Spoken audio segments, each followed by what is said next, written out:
Break के बाद फिर आपका स्वागत है। रुक करते हैं कुछ और खबरों का। मध्य प्रदेश के सागर में एक दलित महिला के साथ मारपीट की गई। उसके साथ अमानवीय हरकत का आरोप है। सागर में एक दलित युवक की पीट पीट कर हत्या की गई थी। युवक की मां अपने बच्चे को बचाने गई तो दबंगों ने उसे निर्वस्त्र करके पीटा। और इस मामले में पुलिस ने 8 लोगों को गिरफ्तार किया है। विधानसभा चुनाव से ठीक पहले इस तरह की वारदात से राजनीति में भी उबाल आ गया है। तो देखिए, जहां एक मां अपने बच्चे को बचाने गई तो उसके साथ इस तरह की हरकत की गई है।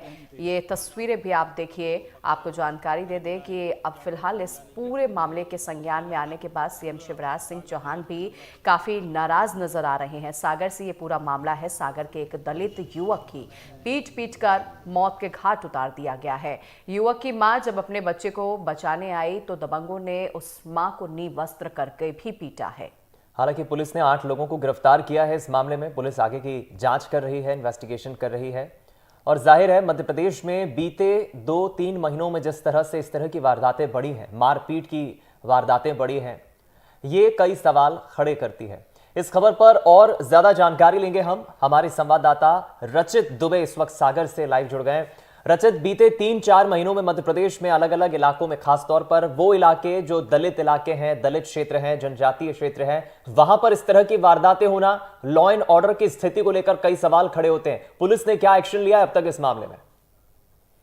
जी दीपक, आपको बता दें कि सागर के बरौदिया नैनागिर में जो युवक की दबंगों ने पीट पीट कर हत्या कर दी थी, उसके मां को भी पीटा था, जिसका इलाज के लिए बुंदेलखंड मेडिकल कॉलेज में भर्ती कराया गया था। जब मामले सामने आया तो पुलिस ने इसमें पहले 6 आरोपियों को गिरफ्तार किया था। फिर बाद में जब अंतिम संस्कार ना करने पर परिजन अड़े थे तो फिर पुलिस ने 2 आरोपियों को और गिरफ्तार किया था। इसमें सरपंच पति सहित जो सब आरोपी हैं वो अभी फरार है। पुलिस लगातार उनकी तलाश कर रही है। इस मामले को लेकर अब जो सियासत है वो भी तेज हो गई है। जो कांग्रेस के राष्ट्रीय अध्यक्ष मल्लिकार्जुन खड़गे, उन्होंने भी ट्वीट कर प्रदेश सरकार पर निशाना साधा था और कहा था कि मध्य प्रदेश में लगातार दलितों पर अत्याचार हो रहे हैं। वहीं कमलनाथ ने भी इस पूरे मामले को लेकर निष्पक्ष जांच की मांग की है। और वहीं जो इस क्षेत्र से मंत्री हैं भूपेंद्र सिंह, उन्होंने कहा है कि कांग्रेस इस मामले पर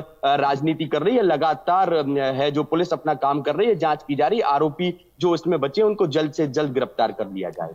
दूसरी तरफ रचित, लेकिन सवाल यह भी खड़ा होता है, जिस तरह हम देखें पेशाब कांड मध्य प्रदेश के सीधी से सामने आया था, सिंगरौली से थप्पड़ कांड सामने आया, इंदौर में 2 दलित युवकों को बांधकर रात भर बेल्ट से पीटा जाता है। एकाएक जो ये वारदातें बढ़ी हैं और सागर की ये घटना भी इस पूरी सियासी जमीन को गर्म कर रही है।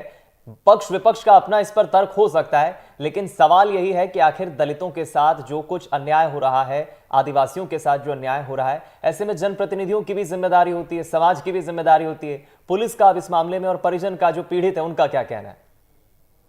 पीड़ितों का यही कहना है कि जो आरोपी हैं उनके मकान को ढाया जाए, लेकिन पुलिस ने पीड़ितों को आश्वासन दिया था, जिसके बाद उन्होंने युवक का अंतिम संस्कार किया था कि 24 घंटे में जो उनका अवैध निर्माण होगा उसको ढाया जाएगा। लेकिन अंतिम संस्कार के बाद जो प्रशासन के अधिकारी हैं, ना तो वो मौके पर पहुंचे हैं और ना जो उन्होंने आश्वासन लिखित में दिए थे उन पर अभी तक किसी भी प्रकार की कोई आगे कार्रवाई नहीं हुई है। अगर देखा जाए तो पिछले दिनों जो दलित हैं उन वोटरों को साधने के लिए कांग्रेस और बीजेपी दोनों ने सागर में बड़े आयोजन किए थे। अगर दलितों पर इस प्रकार के अत्याचार होते रहेंगे तो जो इस प्रकार के आयोजन है उनको साधने की कोशिश की जा रही है, उससे कहीं ये लगता नहीं है कि इनके लिए सरकार किसी भी प्रकार से आगे बिल्कुल रचित। और अब अगर हम नजर भी डालें तो चाहे सीधी कांड हो या फिर शिवपुरी कांड हो, और एक तरफ देखिए हम देखते हैं बाकायदा चाहे कांग्रेस पार्टी हो या बीजेपी पार्टी हो,